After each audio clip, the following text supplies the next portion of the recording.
join a team, plug in with the best coaches out there, shadow people, even if they're not from your company, be an apprentice, do showings, do all these things for people, and learn the system as fast as you can. Because if you can learn in the first 6 months, then the whole rest of your career would be a lot easier versus trying to learn it within a few years and you're losing deals and you get discouraged. So definitely, I think that's super important.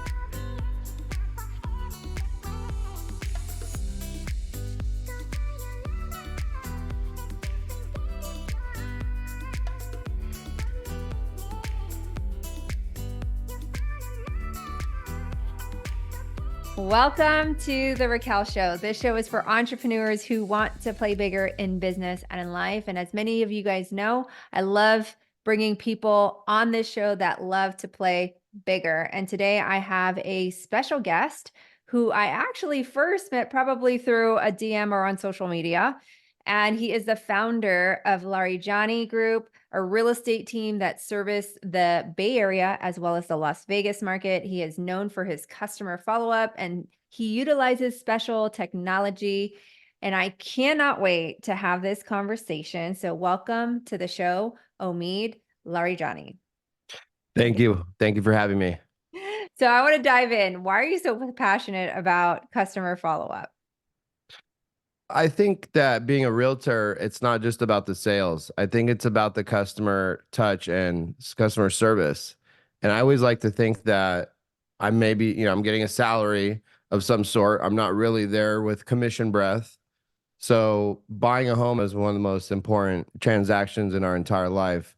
So I like to be there with the client as if they were in a showroom floor, just looking around, not too much pressure, and just be there to service any questions that they have.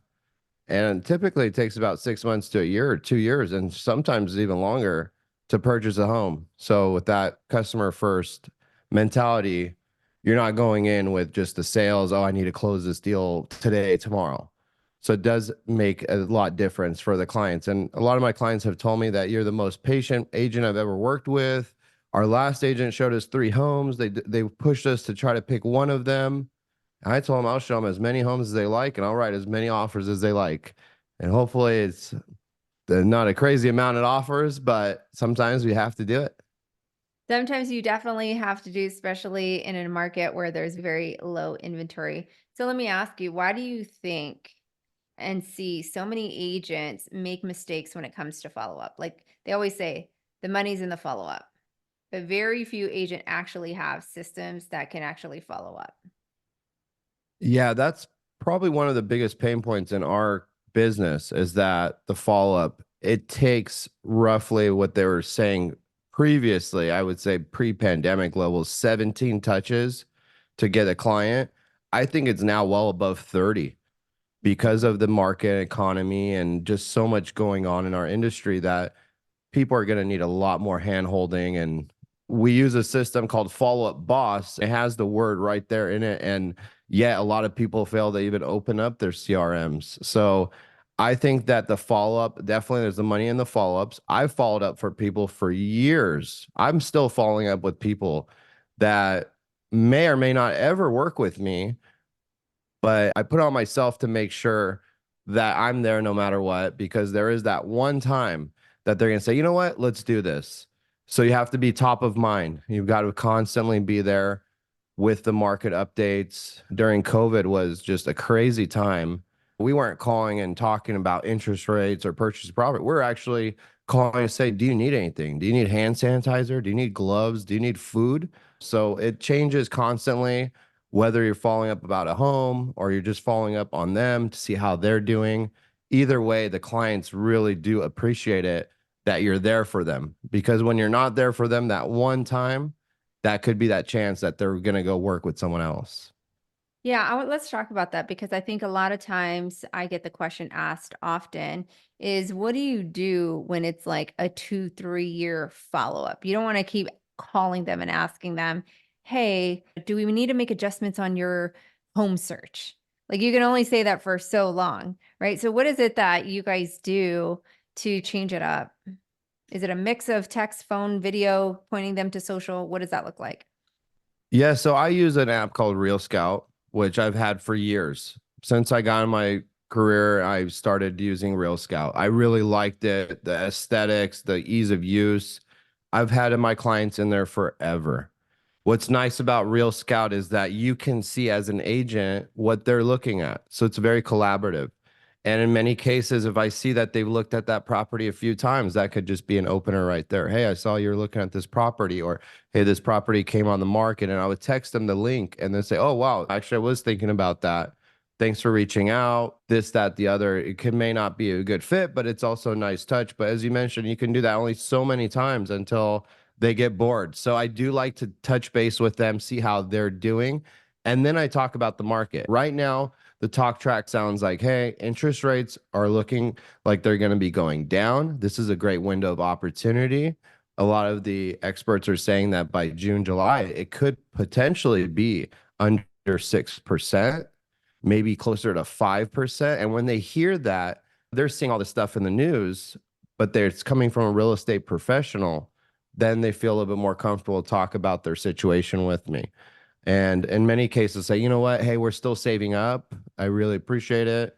But yeah, you do have to make it fun. You've got to joke around with them and you got to make it fun at times. Try to crack a joke, try to make them laugh. Like, doesn't have to be serious all the time. But I like to talk about their home if they're a seller, because sellers, they're sitting, a lot of equity, and we want to help them move that equity maybe to another property or help them retire or move. And I start talking about the home that they're looking for.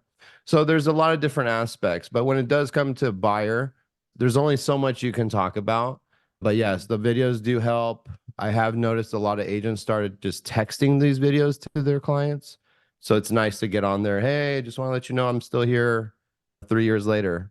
Yeah. And it's interesting. I've got clients that are working at these tech companies where the stock is just booming. That stock went from 400 to it's touching almost $1,000. So they don't want to sell their stock. They're actually waiting for that stock. I mean, I tell them you can't live in your stocks. You still are paying rent. So it's interesting. I've been touching base with them forever.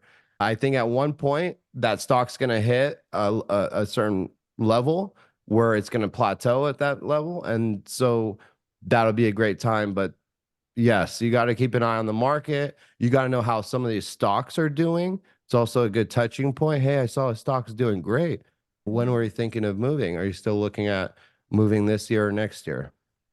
Yeah, so good. So it's one thing to obviously get the client in the pre-contract stage of like nurturing. Is there anything that you or your team does in the middle as soon as a contract has been accepted, whether it's the buyer side or the seller side? Any special touches, any follow-ups that you guys do that's out of the box?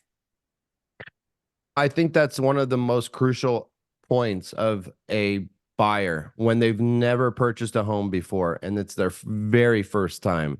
And when they've done that, when they're in the middle of getting into that property, they've got to put the deposit, they've got to do a lot of different things. So, a mentor of mine taught me this. It's an email that we send out. It's called What's Next. In Mhm. fact, in there, we outlined, and I did a video on my Instagram about what not to do when you're in the middle of purchasing a home. And you'd be surprised. There's a lot of times where clients have went and bought a car, or they've gone a credit card, or they went on vacation. And how many times that happened where then the whole transaction is at risk over something so small that they worked so hard to get into. So I do outline all of that in the email. I outline about the deposit, the wire transfer. I do have a call with them. I say, look, wire fraud is on the rise. It'd be devastating if something like that happens. So I always make sure my clients that we are in touch. We send that email, the what's next. We actually add on there the buyer process again. That way they're reminded that they need to do certain steps. We also include there a guide about wire fraud because we want them to understand how serious it is, that you can't just wire it. You do need to have certain things happen beforehand. So I add that on there. I add on there a holding title, how to hold title. And then something that I added is a moving checklist. So actually, this moving checklist, I sent it to them in the beginning, but also I sent it to them again when they get in process. because it reminds them that, hey, in about a month or two, depending on how long the process is, that you're going to need to do X, Y, Z. Start getting ready to move your mailing address, start getting ready to do all of these things. So I add that in there as well. And on top of that, something that I just incorporated for families is that I have gotten that book, Moving Day, from the Bernstein Bears. And so I'm also dropping that off to them when I see them so their kids can read, so they can understand this is a big moment in their life. And kids sometimes like, why do we have to do that? Why do we have to do this? So they could read that story. And I got that from Kyle Whistle. I'm always learning and growing from other mentors. And I always tell everyone, everyone's going to create their own style. And so I've incorporated quite a bit of things to make sure when that moment happens that they feel comfortable. What a neat little touch, especially for the kids, because I think they get left in the dark as well. And they just all of a sudden have to pack their rooms and they're wondering where they're going to go. And they might have to have different friends. I love that. What about after, right?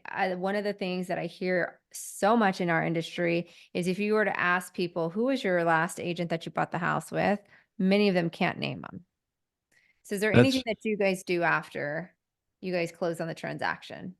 So yes, after we do definitely take the sold pictures, we get them a gift. Usually I'm getting them gifts that will help them increase their property value. So what I mean by that is smart home devices have always been something that I've done for my clients. And what's nice is every time they go to touch that Nest thermostat or anytime they go to do anything that has to do with the Ring camera, hopefully they're thinking of me. Hey, that was our agent got me that present, right? However, there's always room for improvement and do more. One thing that we did have going on for a long time was every year we were doing a house anniversary. And so we were dropping off this little house, and it actually had their number of their home on it. And inside was just a lot of different gifts that we were giving them. So it was a nice little touch to be able to check in with them a year later and just say, congratulations, it's your house anniversary. How cool is that? Okay. Why do you think that most agents, right, don't have these systems? Is it just because of time or is it just because they haven't learned it? Because there's so many systems out there. There's so many systems, and every day on Instagram, I'm getting bombarded by someone who's never been in real estate telling me that they've got a new system for me to stop calling people and start doing something else and to pay them thousands of dollars for their leads. So at the end of the day, it's sensory overload, right? There's just so many moving parts.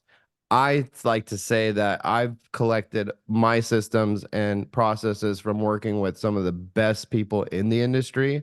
I've went and just shadowed them, even done so much stuff for them for free. I Mhm. look at it as being an apprentice, right? When you're an apprentice, you're working for free, and that's the best way to learn. Knowledge is power and it's priceless. So at the end of the day, it does take a while to learn. If I were to do it all over again and say I was brand new, I Yeah. would sign up with the coaching program right off the bat. And I would go and join a team right off the bat. I was a solo agent for my first year. It was horrible. It was so stressful. I lost more deals than I made. And I told myself I need to join a team as soon as possible. So I would say that the agents that start, they're kind of on an island by themselves unless they join a team. And if you're on an island by yourself and you're just picking and choosing what information you want to get, well, what if that worked a year ago, 2 years ago, and now something else is working? So you're always behind the curve. So I Mhm. look at it as join a team, plug in with the best coaches out there, shadow people, even if they're not from your company, be an apprentice, do showings, do all these things for people, and learn the system as fast as you can. Because if you can learn in the first 6 months, then the whole rest of your career will be a lot easier versus trying to learn it within a few years and you're losing deals and you get discouraged. Yeah. So definitely, I think that's super important.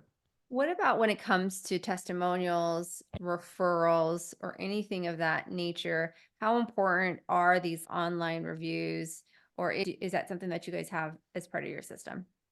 Yes, so I do send out an email asking my clients to write a review. I do it usually after they've moved in and things get hectic, of course. And a lot of times while they're in the closing process, I will remind them, say, hey, do you think I earned a 5-star review? And I'll just joke around because I know that I'm going to get that 5-star review regardless. And so but in the beginning, I would do say, look, I'm working hard to get your 5-star review. And at the end, I said, do you think I earned a 5-star review? I would love for you to just post something for me. I do send them my Zillow, my Yelp, and Realtor. I was sending my Realtor link. Not a lot of people post reviews on there. You can actually, as an agent, copy and paste those reviews on there. And because there's not a lot of people who are getting realtor.com reviews, I was getting calls from people like, hey, you had the most reviews, which was only like 3 or 4. But that was because no one gets reviews on Realtor. Yeah. And Didn't even know it was such a thing. yes, there is. And other companies take those reviews and they reuse them. What I do constantly, I'm Googling my name and I'm asking those companies to delete my reviews and delete myself from their directories. I only want to be on certain platforms. So Google is also another one that I really like because they're in constant competition with Yelp. And so if you can get Google reviews, and you have a Google My Business page, you're going to pop up a lot more.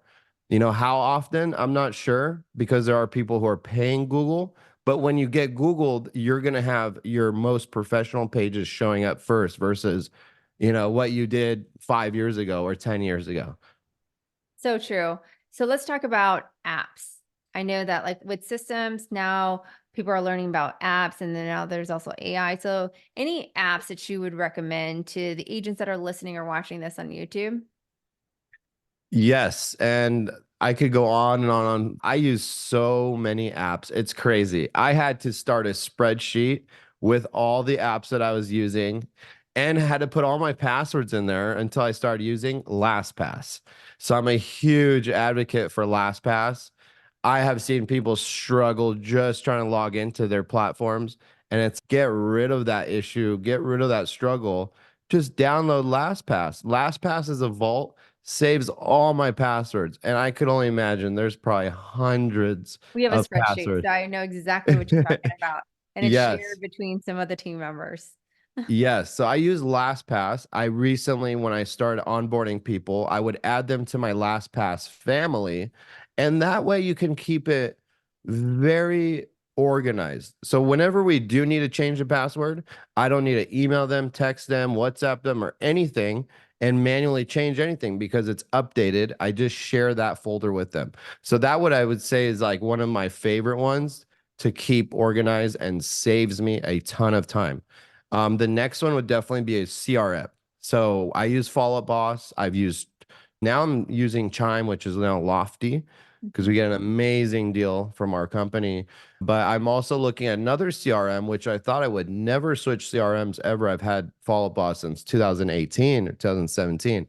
This one just is amazing, has so many bells and whistles. So I may make a switch on CRM, but can't really drop the name right now. It's early stages.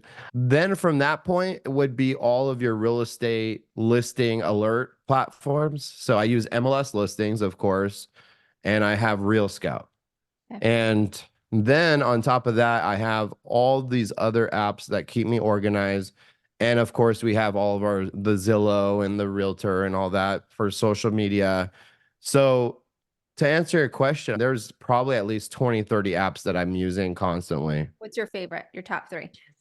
I would say that Real Scout definitely comes through and it really helps a lot as far as when I do need to look at who's active, Real Scout will help me determine, oh, this person's looked at this many homes and this person has looked at this house this many times.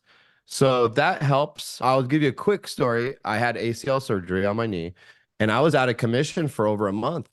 Well, what did I do? The very first thing I did was I went on my Real Scout, said, who's active? And I saw one of my buyers I met at open house. I said, he's been looking at these properties. Let me call him. I called him. He said, I'm so glad you called. I set up a buyer consultation. We had him in contract in a month. So it was just amazing that in my mind, I already had this idea that I need to just start with Real Scout, look at this. And started my business up again, even though I had to take about a month off. So, Real Scout, when I look at sellers, what I like to use is HomeBot. So, HomeBot is really nice. It's almost the same thing as Real Scout, except it's reverse. It's showing you who's looking at their valuations and things like that. So, I use HomeBot for all my clients who own homes. They're checking their valuation, and it's not always 100% accurate. So, I always go one step further and I do a CMA for them.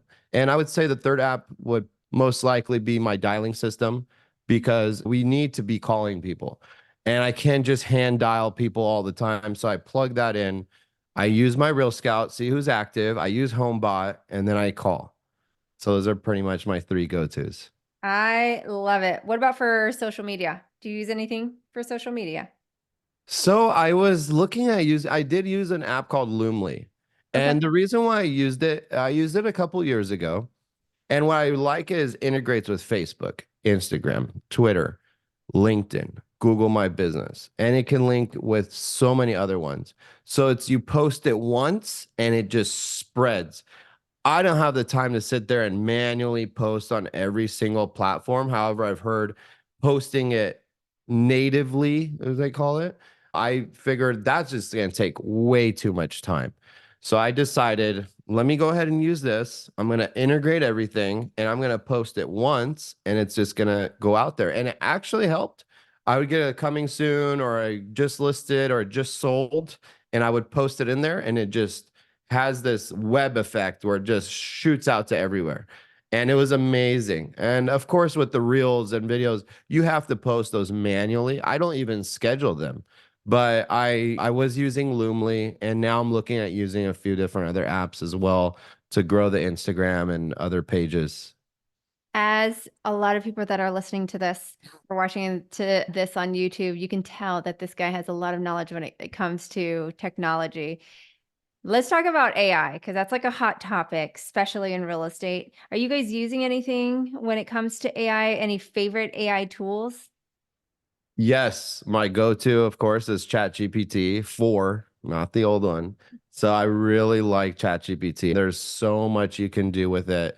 Every single day, something new is coming out.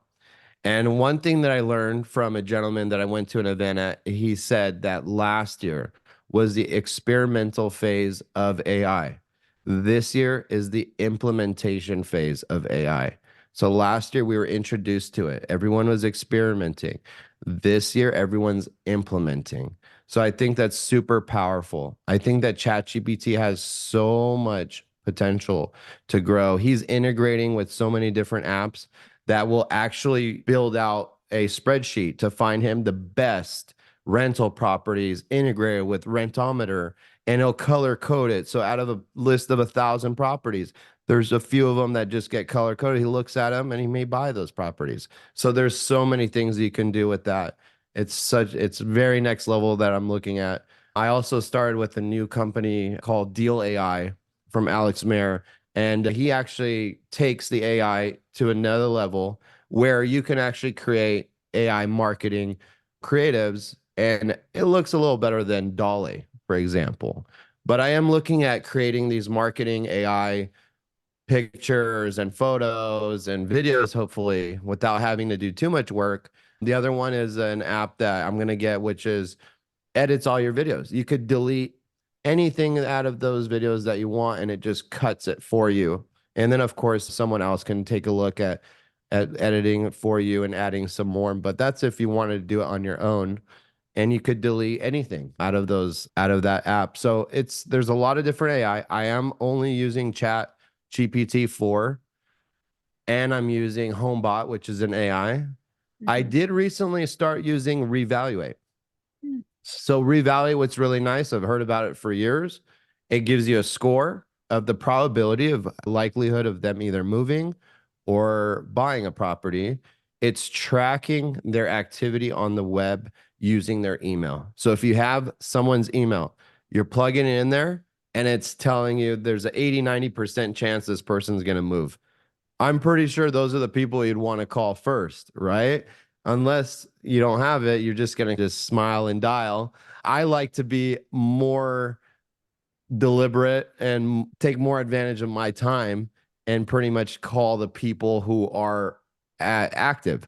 So how can I figure that out? By looking at their email and their phone? I can't. So this app is really nice. Big data, it's buying all this information from how many times they visited Zillow, Redfin, and all that. So I really like Reevaluate as well.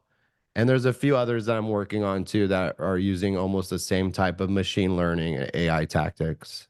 That is wild, right? And I think that as we continue to go into this digital age of AI, of robots, of video, robot learning, is how do you integrate that, like you said, implement it in your business, but still have that personal touch of the relationship? And the big question is like, how do you scale this one-on-one relationship with your clients at to the masses of your database, right? Because there's only so many minutes as your business continues to grow.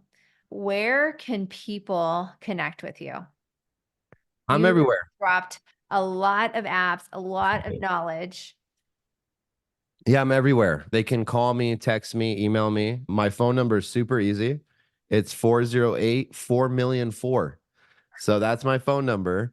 And you can always visit my website. It's lrev.com. And they can also find me on Facebook, Instagram, LinkedIn, Twitter, and all over. I love it. What's next for you, Omid? What are you most So, excited that you're working on? I know you got a lot of different projects and marketing stuff, all kinds of things. What are you most excited about? yeah, so I would say that I'm most excited about launching potentially an app of my own, and I've been working on for a while. And it is a digital business card app. So I don't use these other ones. I use my very own app. And actually, I'm looking to grow that and help people and build a network and really help people network and make their lives simpler. And I think that is something I've been working on for a while. I also would like to start a marketing agency of my own, which can just help me overall and my team and beyond. So I look at it as if I could get about 30, 40 really good people under one roof working together. One person does something, and there's so many different people that I've had to work with over the years. So I like to get them all under one roof working with me and help my team and help everyone else. So a marketing agency looks like it's in the cards as well as this digital business card app. And hopefully in the future, build out some tools for investors because as the market is always shifting, but when it comes to investors, they don't really care too much about the market shifts.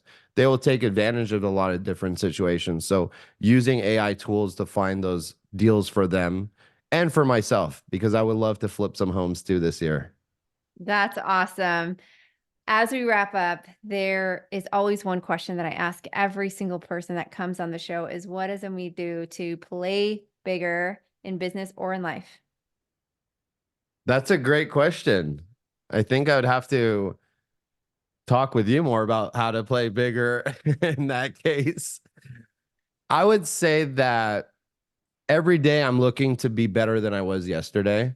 And I measure that by my activities.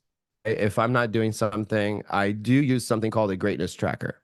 Mm. So I used it years ago. It's from the core coaching program.